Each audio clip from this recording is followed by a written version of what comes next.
just talk a little bit about regenerative healthcare. I know that's something really important to you and what Rodale is doing. And if you could just talk about that and the link that you guys are finding between, how we grow in living soil and how that's really impacting our actual health. Sure. Yeah. Well, let's start with the mission of Rodale Institute, which is something that was authored over 75 years ago and still holds true today. So our founder, J.I. Rodale, in May of 1942, actually said that healthy soil equals healthy food equals healthy people. Mm-hmm. That was his thesis that still holds. We hold that as our guiding principles today. That's the mission of Rodale Institute. It's connecting soil health with human health. Mm-hmm. And we believe that soil health and human health are inextricably linked, that we as farmers, our job is not to produce food per se, but that really we need to begin to rethink our jobs as growing healthy people. Yep. And that, as we look out at the healthcare landscape and where we are as a society here in 2021, we are beginning to see how fundamentally broken not only our agricultural systems are, and how far away we've marched from that original idea that J.I. Rodale had, mm-hmm. but also how concurrent and parallel the path of our healthcare system has been on. We've moved from seeing patients as biological systems to seeing them as a symptom, and what pills can I give them to treat the symptom. Yes. And really, I think that's what's happened with our agricultural system too. We've, in the name of science and chemistry, we've developed some really, really powerful technologies mm-hmm. that treat symptoms on farms, whether it's a pest or a fertility issue or right. a weed. There's a chemical for that. And when we look at to our healthcare system, and I've been a victim of this mm-hmm. idea that Jeff, you are a symptom. You're experiencing symptoms, and let's try prescribing medicine to treat those symptoms, only to find the biological system that I am fall further and further apart. Down. Yeah. And it's when we begin to look at healthcare through this lens of regenerative healthcare. Functional medicine does this really well, where we're beginning to see doctors reclaim their patients as systems, as biological systems that need to be farmed back to health through foundational approaches. And when you say regenerative healthcare and functional medicine, are those kind of one and the same, or are there differences between those two? I don't think it would be fair for Rodale Institute to borrow the name functional medicine, because there's some great organizations out there that are leading that effort around functional medicine. Mm-hmm. I think Rodale Institute has sort of begun to use this idea of regenerative healthcare that actually links agriculture with human health outcomes. This is a whole new frontier. And we believe that we're living at a time in human history where we need to begin to form a conversation between doctors and farmers. And we did that through The Power of the Plate, which is a white paper that Rodale Institute released last year. That whole idea came out of a meeting that happened almost 3 years ago now, where we got leading doctors and farmers to sit around a table, and soil scientists, and we began to architect this idea of the power of the plate and a case for regenerative organic agriculture to improve human health. So that was sort of the impetus for this idea of regenerative healthcare. Yeah, love that. Love that. And I think what's interesting too, is there are studies, and I'm sure you guys, I'm curious if you can talk about that a bit, about just I like to talk about this, the nutrient depletion, like the people need to kind of understand, when you think about our food supply chain and it's, what actually happens. And this is a case for really growing food, going local to the farmers, but also growing food yourself, in terms of what's actually happening to the nutrient deficiency, not just how you grow it, but time to harvest to your plate. Have you guys done any studies around that, or any thoughts about that? Yeah, sure. Well, we've coined a phrase here at Rodale Institute called hidden hunger. It's the idea that most of the human population is walking around today, well fed, but undernourished. There's no shortage of food, certainly in this country.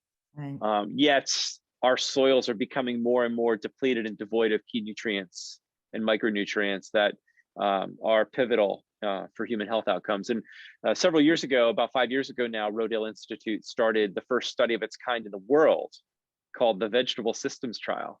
And this is will be a long running trial, side-by-side comparison of vegetable crops grown in regenerative and organic soils, Okay. managed using those kinds of farming practices directly next to soils and plots of land that are being managed in a chemical conventional way.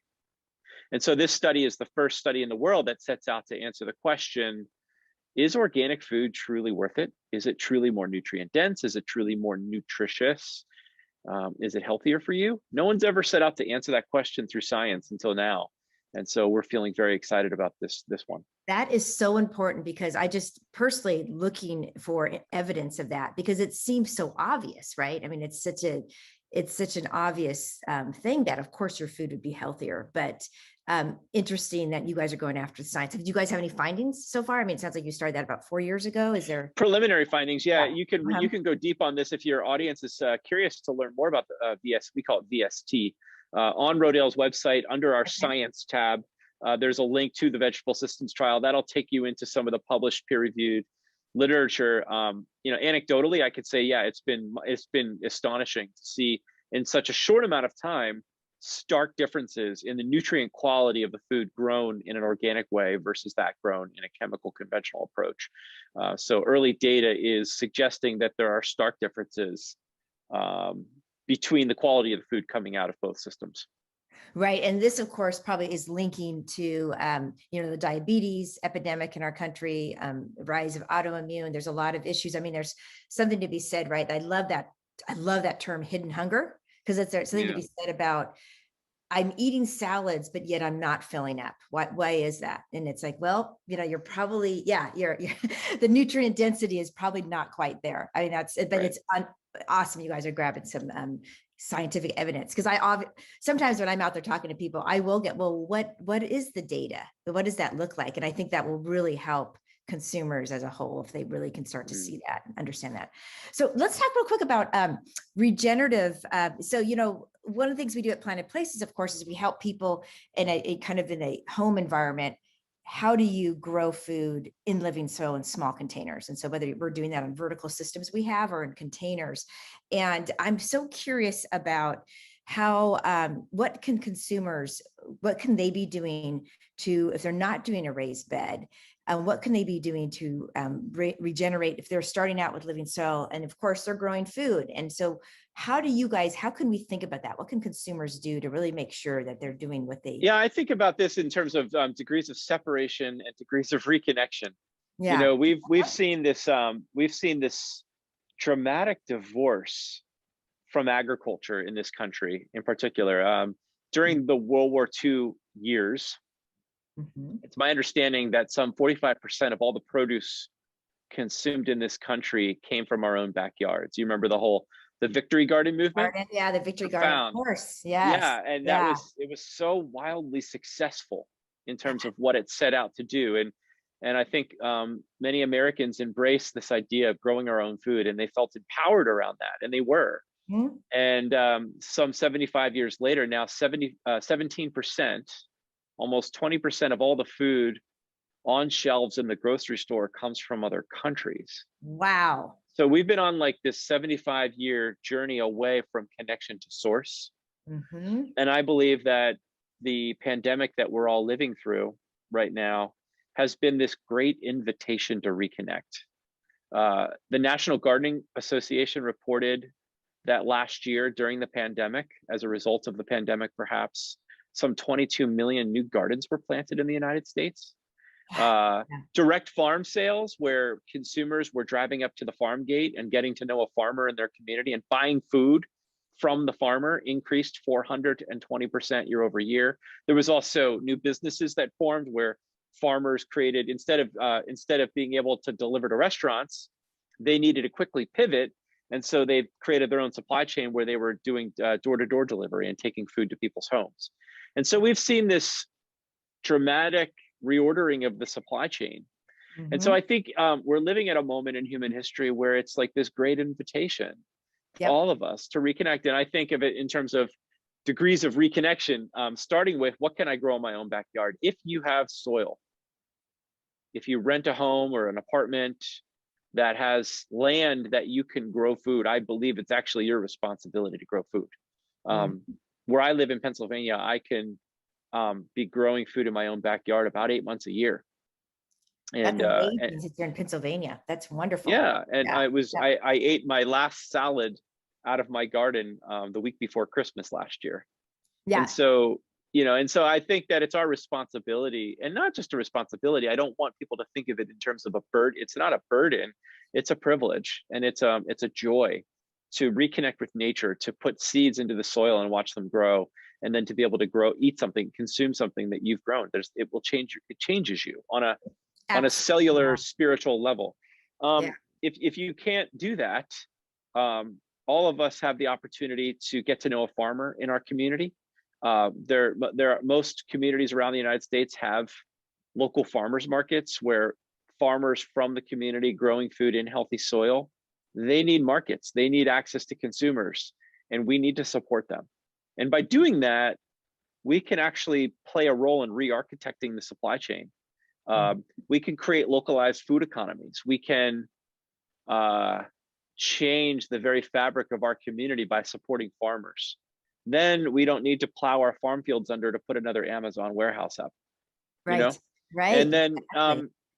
and if you can't, and then another degree of connection is we can all compost. I think it's my understanding that Mhm. some 40% of all of the waste in landfills could be diverted to our soils by composting. 40%. Did That's you? what I'm told. Wow, 40% of that's all the amazing. waste in a Uh-huh. landfill could be composted and returned to the Mhm. soil to nourish us and to nourish Yes. the soil. And so composting, growing something, getting to know a farmer, these are fundamental things that can change our own human and planetary health.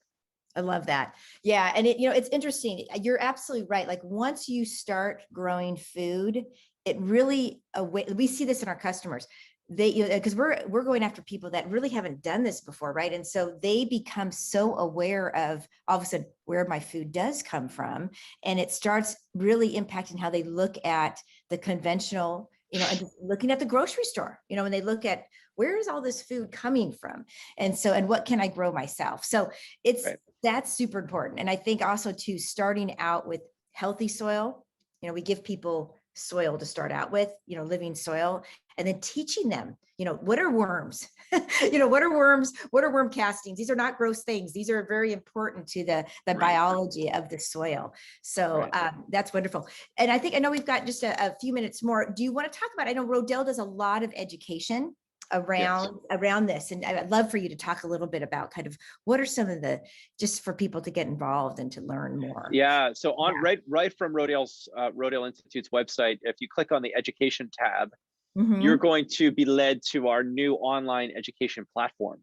We are now offering global consumer-focused education that teaches fundamentals of the organic way of life, things like composting workshops, organic gardening classes, hobby beekeeping, classes about soil health, Mm-hmm. orcharding, and on and on and on. We are and will continue to build out a slate of curriculum and classes that individual consumers can take for a very nominal fee. And I really, really encourage you all to consider taking a class, coming to visit. We offer many workshops in person here on our farm from spring through fall. And I invite you into our educational platforms. That's wonderful. Yeah, no, that's such an important part of it. So the more people know, the better it's going to be. So great. Yeah. Good. Well, thank you so much, Jeff. I mean, is there like, I'm also, if you don't mind me going kind of a little personal, I'm just interested because I kind of have a similar story with the functional health and the regenerative health. And one thing that I learned about, kind of, I had health issues where I literally had to stop working. And I had to work, I couldn't really be commuting. It was an issue where it's like, I was, I had to stop and take care. Your body tells you, right? And The body knows the score. I know score. And I was thinking I was being healthy. I was eating my salads and I was doing things. I exercised all the time. And I had a friend that was, definitely a naturopath, nutritionist, functional medicine. And she really taught me a lot about like the biome, right? The gut biome and leafy greens. And having to bring, you got to get vegetables, more vegetables and the right vegetables into your system. And it's amazing because now that I'm growing my own leafy greens, in living soil. Even my kids, this is what is phenomenal. This is an important message, I think, for people too, is, when you grow your food, and, I grow it vertically. So it's sort of interesting, right? It's like, what is that growing? And so my kids, I've got 3 boys, and, and 2 of them, the whole vegetable thing was not a big thing. And when they saw that, they're like, well, what is that, Mom? And they literally, first off, it tastes better. It just absolutely nutrient dense, healthy leafy greens. They taste good. Kale does not taste like the kale you buy in the grocery store. And they started, they now go outside every day and they harvest from the wall, and they're putting it in their sandwiches and their scrambled eggs. So it's really impactful. So That's so I'm cool. curious, like when you were having to kind of rebuild and, your health and such, was there certain avenues that you had to go with that? Yeah. Yeah. My mom had 3 boys, by the way. Did she? Yeah. Yeah. All Where 2 are you in years the apart lineup? too. I'm in Yeah. the middle. You're in the middle. I'm the Okay. consummate middle child. My wife will tell you. Yeah. Yeah. So I had a health collapse. It sounds like you did too. But Yeah. in the years 2015 and 16, during that time period, I had been moving along in my life, thinking I was a healthy guy. I think I was. I exercised. I ate organic food. I was physically fit. But one day fell flat on my face, ill, and didn't get better. And it was a 4, 5, 6 month journey. Had to go on medical leave, bed rest. Oh, wow. And 6 doctors and $50,000 of out-of-pocket medical costs and 0 answers. No one could tell me, no one could explain to me what caused my health collapse. And talk about a frightening feeling for a 36-year-old guy at the time. Yeah. Ultimately, a dear friend of mine suggested that I find my way to a functional medicine doctor, a doctor that practices something called functional medicine.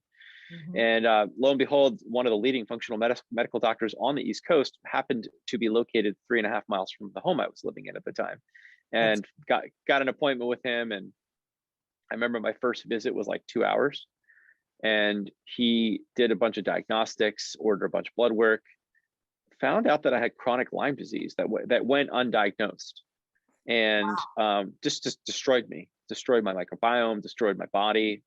Chronic arthritis, fevers, hallucinations. I had every symptom you could imagine, dysbiosis. And he basically said, Jeff, at this point, okay, we know what's wrong. We know what caused the health collapse. That's a bonus. The bad news is there's not a pill that I can't prescribe a pill that's going to make you better. He goes, he said to me, I'll never forget this. He kind of looked me in the eye and said, you understand agriculture, right? And I said, sure, of course, in light of the work I do. He goes, well, we're going to farm your body back to health, starting at like the soil level. And we, over the course of, it took about two years to fully recover, but we used everything but pharmaceutical treatment. We used diet, mindfulness, meditation, breath work, body work, acupuncture, ozone therapy, IV therapy, vitamins, herbs. Wow. Reiki. You name it, we did it. And we treated my body as a biological system and a spiritual system. And through that, we brought me back to full health. I would say that in all of that, food was foundational to my healing. A diet that was completely absent of processed food, dairy, gluten. And I ate plants, healthy fats, pasture raised meat and eggs, and cold water fish, no sugar. And little by little, lots of fermented foods. Yep. Lots of clean water. And that just slowly brought me back to full health. That's amazing. That's amazing. And I think also what's so interesting too is the attention on kind of mindfulness too, right? Because it's, I think you were obviously rebuilding your microbiome, sounds like. Yeah. And I think the meditation and a stress piece, like it's also the environment that you've got your healthy food going through you, but it's the environment that you're putting that food into, That's right. Yeah. That's right. Yeah. It was a full system that needed to be rebooted. Yep. Yeah. That's great. That's a great way to finish this talk, because it kind of brings it all together in terms of what it is that you had to do to bring yourself back to health, and the connection between, growing food, regenerative, we didn't even touch, which we don't even have time, but we'll have to do that a different time, the climate impact that regenerative. Well, then good. All the more reason to do Well, another conversation. absolutely. Absolutely. So wonderful talking to you, Jeff. Thank you Yeah, so real much. honor. Christy, Yeah. thank you for having me on today. Thank you for the great work you're doing in the world.